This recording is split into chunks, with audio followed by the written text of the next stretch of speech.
पहला धमाका, दूसरा धमाका, तीसरा धमाका। एक ही सर्जिकल स्ट्राइक में हिजबुल्लाह ने फोड़ डाली इजराइल की 3 आंख।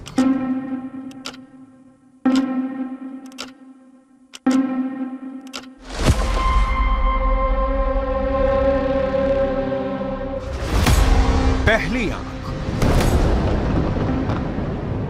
दूसरी आंख, तीसरी आंख। हिजबुल्लाह ने मिसाइल अटैक करके इजराइल की 3 आंखों को फोड़ दिया। ये मेरान एयर सर्वेलेंस बेस है और यहां इजराइल के रेडार और कम्युनिकेशन सिस्टम थे, जिससे वो लेबनान में हिजबुल्लाह पर नजर गड़ाए रहता था।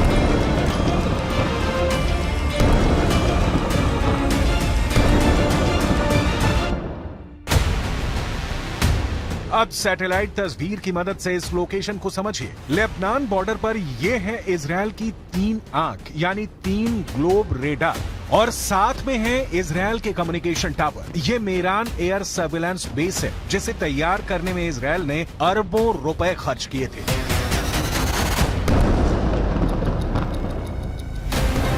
यही वजह है कि लेबनान के हिजबुल्लाह ने इसे अपना सॉफ्ट टारगेट बनाया। बेरूत में हमास के डिप्टी चीफ सालेह अल अरूरी की मौत के बाद यह हिजबुल्लाह का इजराइल पर सबसे बड़ा हमला है।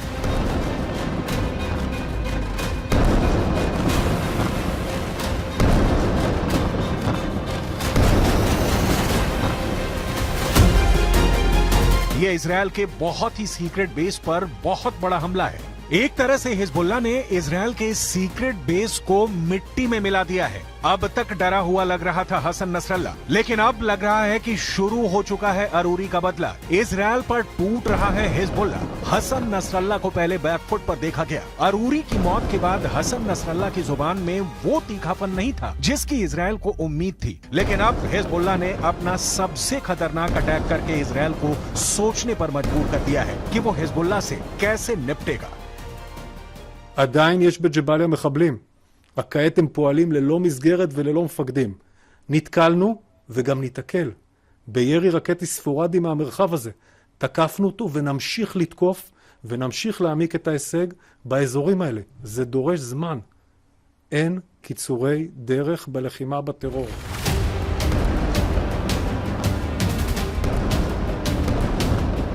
इस वक्त लेबनान और इजराइल के मौत वाले बॉर्डर पर हिजबुल्लाह का पूरा कंट्रोल है। हिजबुल्लाह अब ऐसी मिसाइल फायर कर रहा है जिसके आगे इजराइल के टैंक अपनी तोप रगड़ते हुए नजर आ रहे हैं। हिजबुल्लाह ने निकाली हैं 3 बहुत ही खतरनाक एंटी टैंक मिसाइल और मल्टी बैरल रॉकेट लॉन्चर। ये मिसाइल ईरान से सप्लाई की जाती रही हैं और ऐसी मिसाइलों का हिजबुल्लाह के पास बहुत बड़ा जखीरा है। हिजबुल्लाह 3 तरह की एंटी टैंक गाइडेड मिसाइल इस्तेमाल कर रहा है। ये है कॉर्नेट, इसकी रेंज 5 किलोमीटर तक है। ये रूस की मिसाइल है, लेकिन अब ईरान इसका देसी वर्जन देहलाविया तैयार कर चुका है और ऐसी बहुत सी मिसाइल अब हिजबुल्लाह के पास है। दूसरी है BGM-71 TOW टो anti tank guided missile. Range है 3.5 किलोमीटर। ये अमेरिका में बनी मिसाइल है, लेकिन अब इसकी नकल ईरान तैयार कर रहा है और उसने हिजबुल्लाह को सप्लाई की है। तीसरी है 85 कॉनकोर्स, रेंज 4 किलोमीटर। ये भी रूस ने बनाई है और अब ईरान में ये तोसान नाम से तैयार की जाती है। इन्हीं मिसाइलों से हिजबुल्लाह ने इजराइल के मेरान एयर सर्विलांस बेस पर हमला किया है। ये तीनों मिसाइल बहुत ही घातक है और जिस तरह से इन्होंने इजराइल के अड्डे उड़ाए हैं, उससे ये बात साबित हो जाती है। हिजबुल्लाह का दावा है कि उसका हर हमला इजराइल को मुंहतोड़ जवाब है। बताया जा रहा है कि हिजबुल्लाह ने इस अड्डे को उड़ाने के लिए 60 से ज्यादा मिसाइल फायर की हैं और सभी अपने टारगेट पर लगी।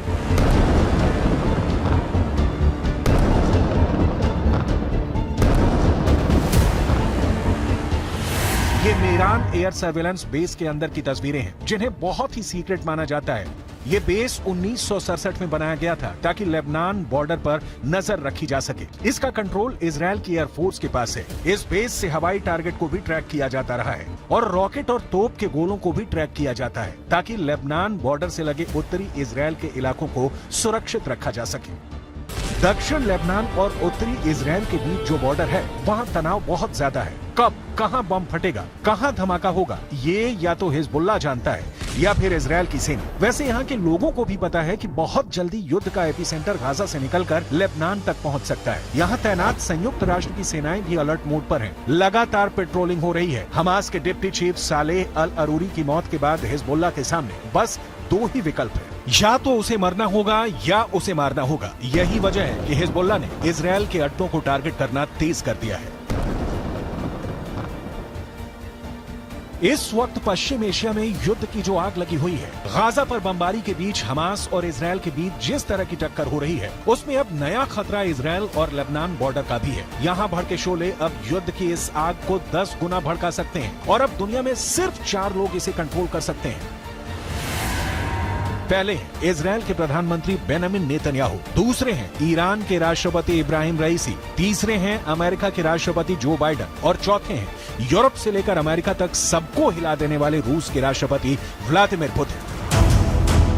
इस वक्त सबसे ज्यादा एक्टिव ईरान है। खासकर किरमान में आतंकी धमाकों के बाद ईरान ने हिजबुल्लाह और यमन के हूथी विद्रोहियों को चौकन्ना रहने के लिए कहा है। ईरान ने इन दोनों मिलिशिया तक पहले ही इतने हथियार पहुंचा दिए हैं कि अगर इजराइल ने गाजा पर बमबारी नहीं रोकी तो हिजबुल्लाह और हूथी दोनों इजराइल पर बम बनकर फट सकते हैं। ये बात नेतन्याहू भी जानते हैं।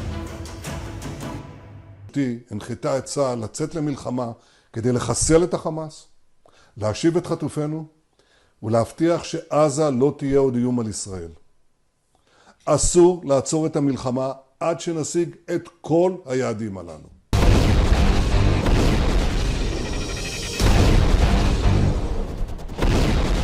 जब से सालेह अल अरूरी को इजराइल ने ड्रोन स्ट्राइक में मारा है, तनाव बहुत ज्यादा फैल गया है। ये ड्रोन स्ट्राइक बेरूत के दहिया इलाके में हुई, जिसे हिजबुल्लाह का गढ़ माना जाता है। दहिया में जब सालेह अल अरूरी को जब हमास के ऑफिस के करीब देखा गया, तब इजराइल का ड्रोन मौत बनकर टूट पड़ा। इस हमले में सालेह अल अरूरी के अलावा 5 और लोग मारे गए जो हमास के ही अधिकारी थे।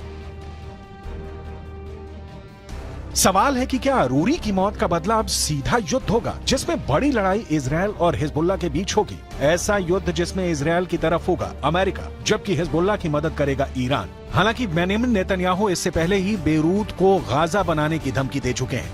תקפנו מטרות רבות של חיזבאללה, חיסלנו מחבלים רבים, ואני שב ואומר, אם חיזבאללה יבחר להיכנס למלחמה, הוא יעשה את טעות חייו. देखा जाए तो हिजबुल्लाह वो संगठन है जिसे ईरान से पूरी मदद मिलती है और ईरान हिजबुल्लाह को इजराइल के खिलाफ एक बड़े हथियार के तौर पर इस्तेमाल भी करता आया है। लेकिन इजराइल ने अगर हिजबुल्लाह का हाल हमास जैसा करने का फैसला किया तो लेबनान में वर्ष 2006 वाले युद्ध की तबाही दोहराई जा सकती है। 2006 में हिजबुल्लाह और इजराइल के बीच 34 दिन तक युद्ध चला था। तब इजराइल के 121 सैनिकों को मिलाकर 160 लोग मारे गए थे, जबकि हिजबुल्लाह के 250 लड़ाकों समेत लेबनान के 1200 लोगों की मौत हुई थी। हम अपनी वीडियो लाइब्रेरी से 17 वर्ष पहले लड़े गए इस युद्ध की तस्वीरें निकाल कर लाए हैं ताकि इस बात का अंदाजा लगाया जा सके। लेबनान का वही हाल कर सकता है जो इस बार गाजा का कर रहा है। इसलिए हिजबुल्लाह को नेतन्याहू की धमकी को बहुत गंभीरता से लेना होगा, क्योंकि इजराइल अब बेरूत को दूसरा गाजा बना देगा। ये वो साफ साफ कह रहा है। इजराइल जानता है कि अरूरी की मौत ने उसका एक दुश्मन खत्म किया है, लेकिन कई और दुश्मन उसके खिलाफ तैयार हो चुके हैं। हमास के चीफ इस्माइल हानिया ने भी कह दिया है कि इजराइल को अरूरी के मर्डर की कीमत चुकानी होगी। अरूरी की मौत से इजराइल के 3 बड़े दुश्मनों को बहुत जोरदार झटका लगा है। पहला झटका हमास को लगा है, क्योंकि सालेह अल अरूरी इस्माइल हानिया के बाद हमास में दूसरा सबसे बड़ा नाम था। दूसरा झटका ईरान को लगा है, क्योंकि सालेह अल अरूरी ने ही सीरिया में युद्ध को लेकर हिजबुल्लाह और ईरान के साथ आए मतभेद को दूर किया था। तीसरा बहुत बड़ा झटका हिजबुल्लाह को लगा है, क्योंकि इजराइल ने बता दिया है कि अब वो लेबनान की राजधानी बेरूत और हसन नसरुल्लाह के गढ़ को टारगेट करने से पीछे नहीं हटेगा।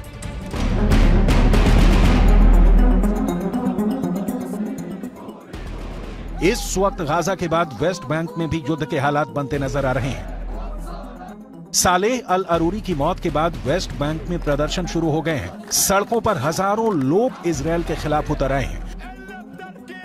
हालात ऐसे हैं कि इजरायल को अब अपनी ड्रोन फोर्स को वेस्ट बैंक के ऊपर एक्टिव करना पड़ा है। देखा जाए तो वेस्ट बैंक इजरायल के खिलाफ 5वां मोर्चा है। इससे पहले गाजा की लड़ाई है, हिजबुल्लाह से लड़ाई है, हूथी से युद्ध का खतरा बढ़ता जा रहा है। इराक में ईरान समर्थित हश्द अल शाबी ने अमेरिका के ठिकानों पर हमले बढ़ा दिए हैं। अरूरी की मौत के बाद ये मोर्चे और मजबूत होंगे, इसमें कोई शक नहीं। ये युद्ध फैला तो समझ लीजिए कि बहुत से देश इसकी चपेट में आ जाएंगे।